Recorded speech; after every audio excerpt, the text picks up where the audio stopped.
Alright, so welcome to a new one of this channel, and this occasion is the dist OPAMP-21. Everything on this guide is in chapters, so if you look at the description or the timeline, you can jump to a section or skip the ones you don't want. Now, if you like this guide, please like and subscribe, and if you have the money and you want to buy me a coffee, you can check the QRs on the screen right now, or the links at the description. Okay, so OPAMP-21. So if you didn't know, this is an emulation of a real unit, the Tech-21 Sensamp Classic, a pedal. Yeah, it was a pedal. But it was a little bit more than a pedal. When it came out in the 90s, it was a way of emulating, it was a kind of a pedal platform, that kind of thing. Now, if you take a look at it, the dip switches, they try to emulate an amp. Now, of course, it didn't sound like what we have today with the Kemper or maybe with the Helix, but, it was one of the first ones in, diving into that vibe. Still, the dip switches offer a little bit more than just, amp emulation. They add coloration and there are more EQ adjustments that really affect the drive process, the distortion process. And it's not just for guitars or basses. And of course, it sounds great on guitars and basses, but you can use it on vocals, you can use it on drums, you can use it on pretty much whatever you want. Alright, so I have an instance of easy bass. I'm starting with the default patch right here, so I'm going to be playing it. And this is the bass. If I turn it off,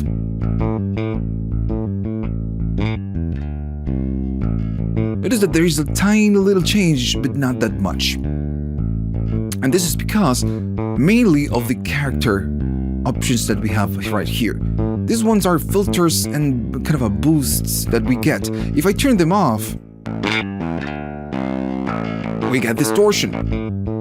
So all of this, they really affect whatever that we have right here at the top. So if we need to start talking about this, to learn this plugin, everything starts on the mode. Now, the modern, what it is the more transparent, and it's not trying to emulate an amplifier. So if you want to use this plugin as a distortion unit, maybe you should use this one, is the less colored one. The other ones are really colored, and they are, emulations, or they try to be an emulation of a real amplifier, and they have a speaker emulation. And for now, I'm just gonna, let me just play the bass. So this is the modern. Now the normal is going to be a Mesa Boogie, a Mesa Boogie style of amp. It has a flat EQ, and of course speaker emulation, that's why the tone changes. Now the other one, the lead, is a Marshall. And I'm gonna drive it so we can really hear it. Normal, more bass, and the lead again is Marshall, so it's a mid-range, and we have highs, more highs, and of course speaker emulation. And the bass will be, maybe a little bit better suited for basses, and it's a Fender style of amp. And if it's bass, I guess it's Bassman or Bassman. And of course it has speaker emulation. Now all of the modes, they really sound different. So they are kind of they're tone machines. They will really change the tone and the character of whatever is that you're trying to process. So once you select your mode, then you have all the other controls. And again, this works like an amp. Let's say I'm standing on the bass, I'm using that Bassman or Fender style of amp. So then we have the drive of the preamp, then the presence, we have a high, which is going to be a cut. And for now, I'm going to be playing it. I'm standing on the bass, it's the Fender type of bass. I'm going to be going down, we get nothing. If I go all the way up, we are going down all the way up on the drive. Now the presence is going to be a boost on the mid-high frequencies. So it's going to get brighter. You can really hear it. Notice I'm going all the way wet right now. I'm using it like an amp. Now, of course, if I go all the way up, it's going to get bright. So the high is going to be a high cut. It's going to get rid of the harsh frequencies. But it's just a cut. And of course, since it's going to go loud, you can go down in the output or you can go up. Alright. Now, on the original unit, you didn't have a dry and wet, because again, it was trying to emulate an amp. So you don't have a dry and wet on an amp. So you just turn it on, you drive it, and that's it. You choose your channel, and then you go. Now on this one, we do have a dry and wet, and this one is really useful because this is a distortion unit that we can use on whatever we want. If not, it would be, again, an emulation of the pedal, which is an amp simulation. So if I, again, play the other one, we are just, crushing it. Maybe I don't like it that much, but I'm gonna go down on the dry and the wet, and now we get a more usable sound. Now, if I turn it off, it's the bass completely dry.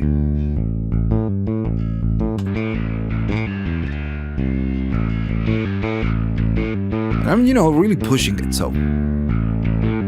If I go to the other ones, really different. That's why I'm telling you the modes are really important. You need to check them.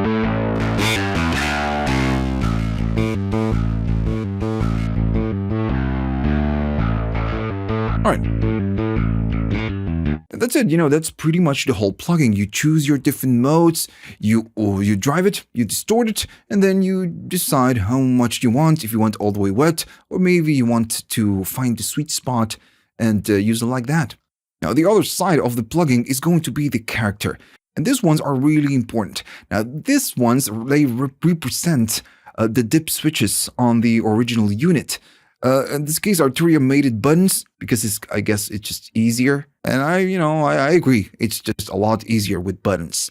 Now, this one's the first three, actually, all this section that we have right here, the bright, this one, they are kind of EQ moves. And whatever we use right here is going to really affect the distorted sound, how we distort the, original input. Now, let's use it. Maybe I'm going to go to a default patch right now, and I'm going to be playing the bass again. Now, right now, the default patch sounds really, nice and clean. It sounds like we are not doing anything. Now, if I disable this, notice how it sounds. It's doing, processing. So this one, and for now, I'm just going to drive it so we can really hear the difference. Now, this one is a mid boost. For now, I'm just going to go to normal. Or maybe bass. So this one is a mid boost. It's gonna drive the mids. I'm gonna maybe go there. Now, it's not a super aggressive one. But this one is a little bit more aggressive.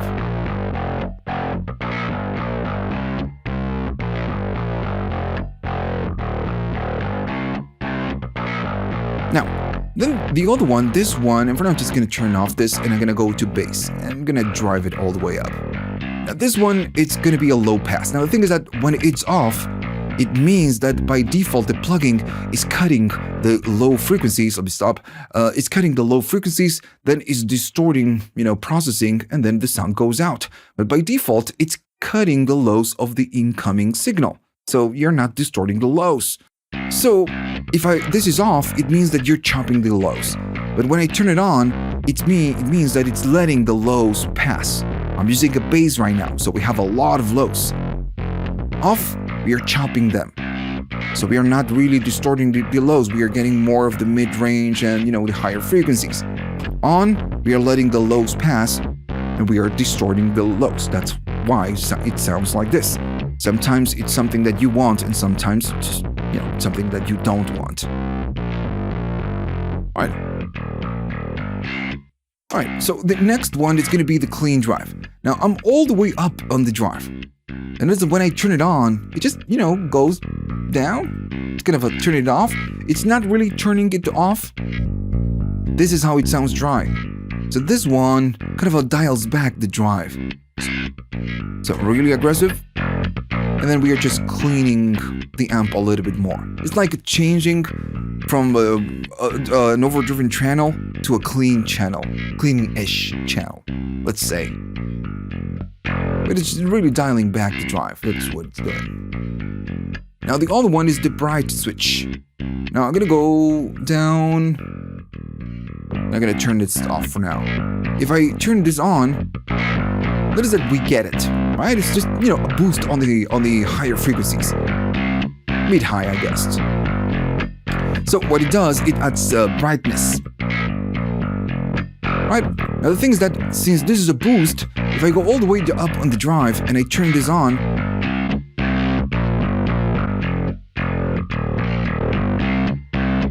there's not a lot of change.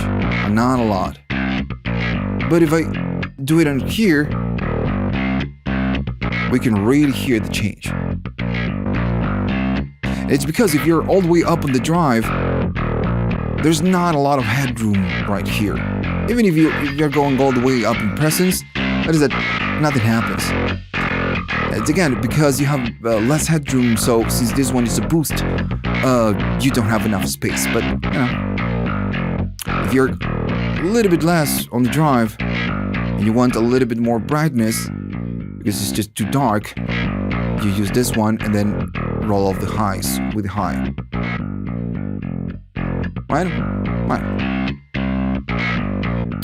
Now, the other one, it's going to be the warm tubes. So this one, let me go up, is going to give you a more rounded sound. Maybe I'm going to go to normal. I'm going to turn it on. It's very mild. So it's just gonna warm up the sound a little bit more. That's pretty much what it's doing. Just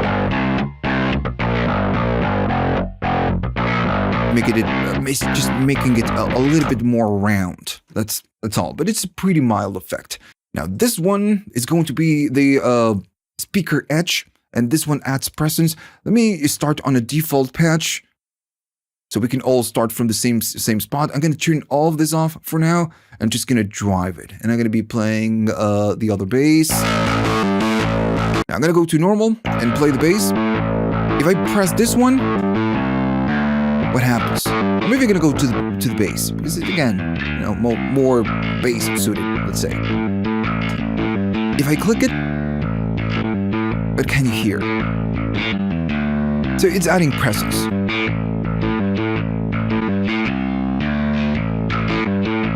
Let's go to this one. This one has a lot of presence, so we might not need it. But that's what it's doing. It's just adding a little bit of more presence.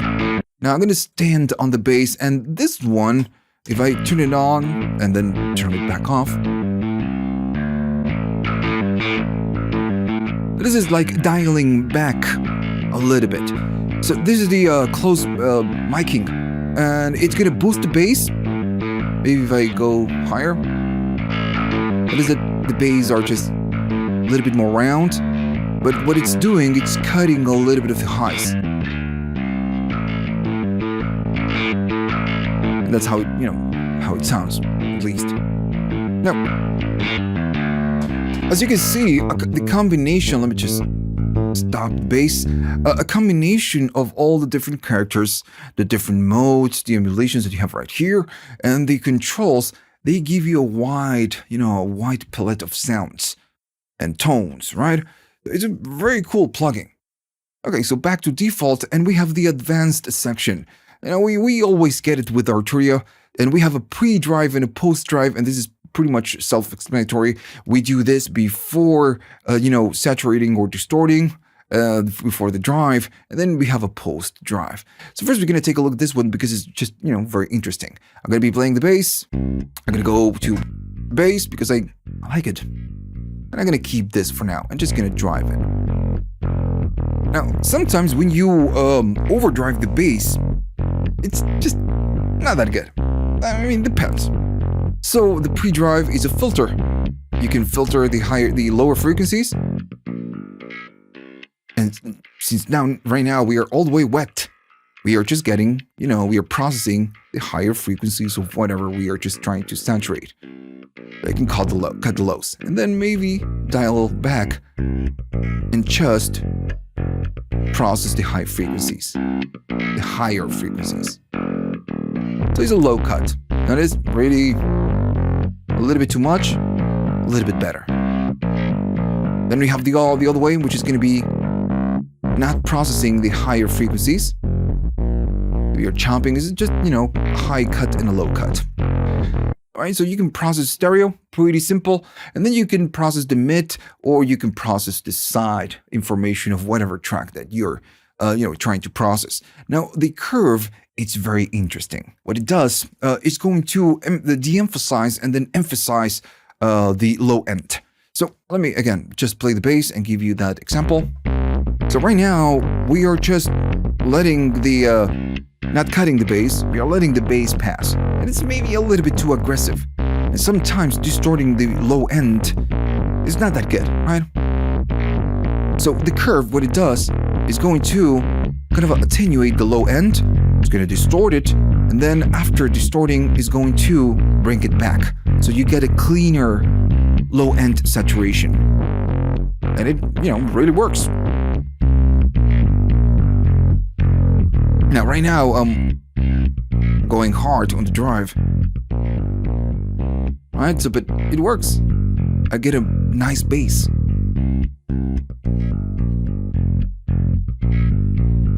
Alright, so then you have the post drive, and for now I'm just gonna disable the curve. So the post drive is you're gonna be able to boost, it's a shelf, on the highs and lows, and this one is gonna be a bell. Now the cool thing is that with the shelves and with all the different points, you have a cue. So maybe I'm gonna be putting it right here. And on this one, if you go up on the cue, you're gonna get a tiny little dip before the shelf, which is pretty cool. Very cool tech. Now, then you get the bell, and you can go really narrow. So you can boost a very specific frequency. And you can make it wide if you wanted to. And then on the other side is the same thing as the low one. And you even get the cue, so you can have a tiny little dip right there. And notice that it's showing you the kind of the process and the process signal right here. This is very cool. All right.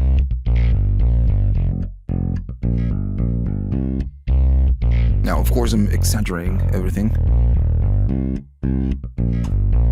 Okay, so pretty cool plugin, right? And if you think about, okay, so this is just for bass and guitars. Not really. You can use it in whatever you want. It's just gonna work. But you're gonna need to choose, learn how this works, check the characters, and adjust the knobs. On basses, it's just fantastic. Guitars, clean or DI guitars, even DI guitars, it sounds great. Even on distorted guitars. Maybe you want a little bit more, then you can get it.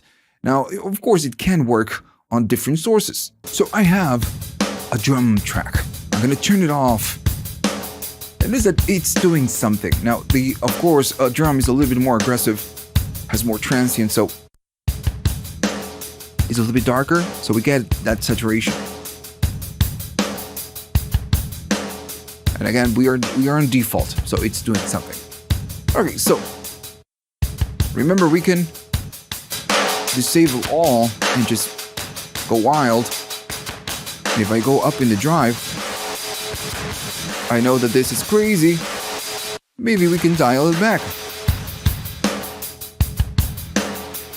And try one of the modes. Again, they are really, they're gonna color the sound.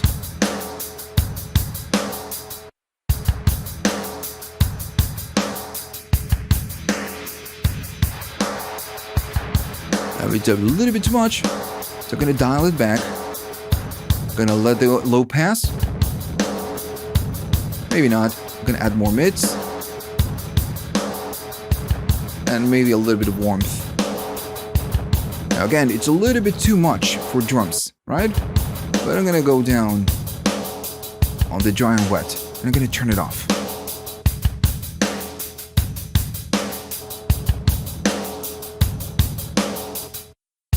Now these drums are already processed, so we are getting more of even more.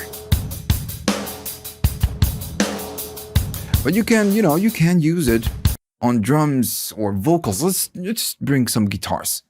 All right. So, acoustic guitar. I was gonna bring an electric guitar, but I guess acoustic is a little bit better.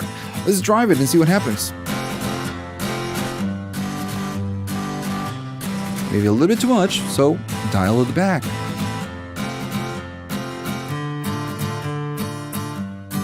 Really clean.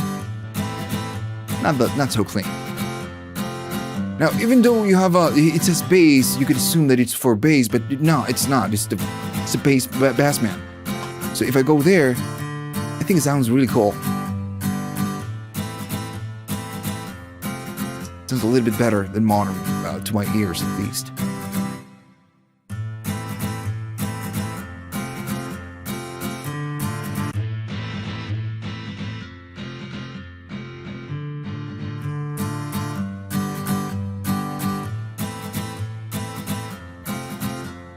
So, it's not doing a lot, because we are doing just 20%, but it's adding something extra. And that's, the point with some instruments and this plugin. You're not gonna go, full drive and full wet. Or you might, I don't know, depends on your track. But in my case, if I'm working with something that needs to be a little bit more on the clean side, that needs a little bit more, well, this is going to work, just doing a little bit. And on bass, if you have a clean bass and you want a more distorted sound or a clean DI guitar, well, this is going to give you that, what you want. Okay, so that's it pretty much. Oh, hopefully, you learned how this plugin works and you liked all of this. And if you did, please like and subscribe. And if you have the money and you want to buy me a coffee just to say thanks, you can. Remember, you have the links at the description, or you can do PayPal, you have Patreon, and you have YouTube. Thanks. All right, so see you on the next one.